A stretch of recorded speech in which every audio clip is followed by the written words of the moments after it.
US में पढ़ाई का सपना हर साल लाखों इंडियन स्टूडेंट्स देखते हैं, लेकिन पिछले कुछ सालों में स्टूडेंट वीजा प्रोसेस को लेकर कई नए चेंजेस देखने को मिले हैं। हाल ही में सामने आए ऑफिशियल डेटा के अनुसार F1 वीजा, जो इंटरनेशनल स्टूडेंट्स के लिए सबसे common US student visa category है, उसमें इंडियन स्टूडेंट्स के लिए एक बड़ी गिरावट दर्ज की गई है। खास तौर पर जून और जुलाई 2025 के दौरान जारी किए गए वीजास की संख्या पिछले साल के मुकाबले लगभग 69% तक कम हो गई है। तो आज इस वीडियो में हम समझेंगे गिरावट क्यों आई है, वीजा रूल्स में क्या बदला है, यूएस स्क्रीनिंग प्रोसेस कैसे काम करता है। तो चलिए फिर जल्दी से वीडियो को स्टार्ट करते हैं। हाय, मेरा नाम है वर्षा दुबे और आप जो देख रहे हैं एनबीटी टेक। सबसे पहले डेटा को समझ लेते हैं। यूएस डिपार्टमेंट ऑफ स्टेट के आंकड़ों के अनुसार जून और जुलाई 2025 में इंडियन स्टूडेंट्स को कुल 12,776 F1 वीजाज जारी किए गए, जबकि ठीक एक साल पहले यानी 2024 में इन्हीं 2 महीनों में 41,336 वीजाज जारी हुए थे। यानी एक साल के अंदर वीजा अप्रूवल्स की संख्या काफी कम हो गई।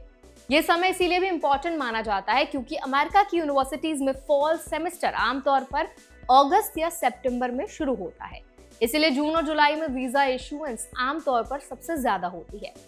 अगर पिछले कुछ सालों का ट्रेंड देखें तो पैंडेमिक के बाद इंडियन स्टूडेंट्स के F1 वीजा नंबर तेजी से बढ़े थे। फॉर एग्जांपल 2021 में जून और जुलाई के दौरान करीब 40,000 वीजाज जारी हुए थे।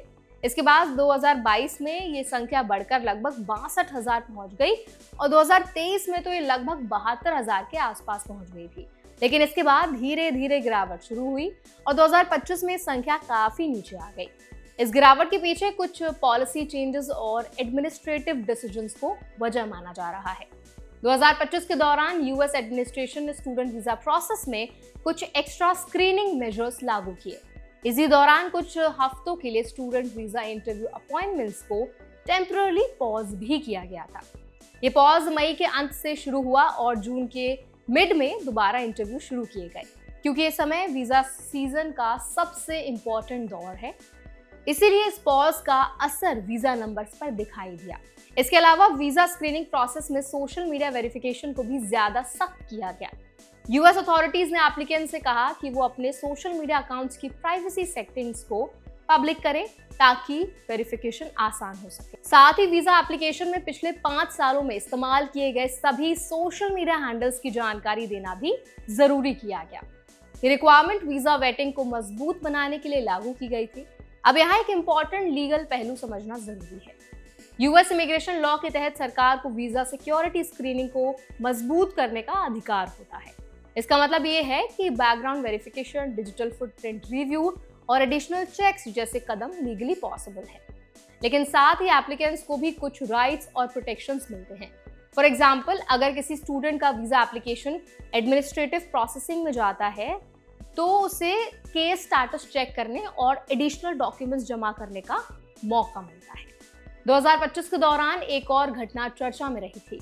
कुछ इंटरनेशनल स्टूडेंट्स के सेविस रिकॉर्ड्स अचानक टर्मिनेट कर दिए गए थे। सेविस यानी student and exchange visitor information system वो ऑफिशियल डेटाबेस है जिसमें इंटरनेशनल स्टूडेंट्स का एकेडमिक और वीजा स्टेटस रिकॉर्ड होता है। हालांकि बाद में कई मामलों में लीगल चैलेंजेस और लॉ सूट्स के बाद इन रिकॉर्ड्स को रिस्टोर किया गया। ये घटना ये दिखाती है कि इमिग्रेशन प्रोसेस में लीगल रेमेडीज मौजूद होती हैं और स्टूडेंट्स अपने राइट्स के लिए लीगल रूट ले सकते हैं। इंडियन स्टूडेंट्स के पर्सपेक्टिव से एक और महत्वपूर्ण तथ्य है कि वो अभी भी यूएस में इंटरनेशनल स्टूडेंट्स की सबसे बड़ी कम्युनिटी बने हुए हैं। हाल के एकेडमिक सेशन में लगभग 3.63 लाख स्टूडेंट जो है वो इंडियन है और यूएस यूनिवर्सिटीज में पढ़ रहे हैं। ये कुल इंटरनेशनल स्टूडेंट पॉपुलेशन का करीब 31% माना जाता है। इससे पहले लंबे समय तक चाइना के स्टूडेंट सबसे बड़ी इंटरनेशनल स्टूडेंट ग्रुप थे, लेकिन पिछले कुछ सालों में इंडियन स्टूडेंट्स की संख्या उनसे आगे निकल गई। ये स्थिति इंडियन स्टूडेंट्स के लिए एक अपॉर्चुनिटी भी दिखाती है और एक रिस्पॉन्सिबिलिटी भी। अपॉर्चुनिटी इसलिए क्योंकि यूएस यूनिवर्सिटीज अभी भी इंडियन स्टूडेंट्स को एक्टिवली रिक्रूट करती हैं और कई सेक्टर्स में स्किल्ड ग्रेजुएट्स की जरूरत रहती है। लेकिन रिस्पॉन्सिबिलिटी इसीलिए क्योंकि वीजा प्रोसेस अब पहले से ज्यादा डिटेल्ड और स्ट्रिक्ट हो चुका है। अब इस पूरे अपडेट पर आपका क्या सोचना है, आप क्या राय रखते हैं, हमें कमेंट्स पर जरूर बताएं। ऐसे और भी अपडेट्स के लिए, वीडियोस के इन्फॉर्मेशन के लिए हमारे चैनल एनबीटी टेक को भी जरूर सब्सक्राइब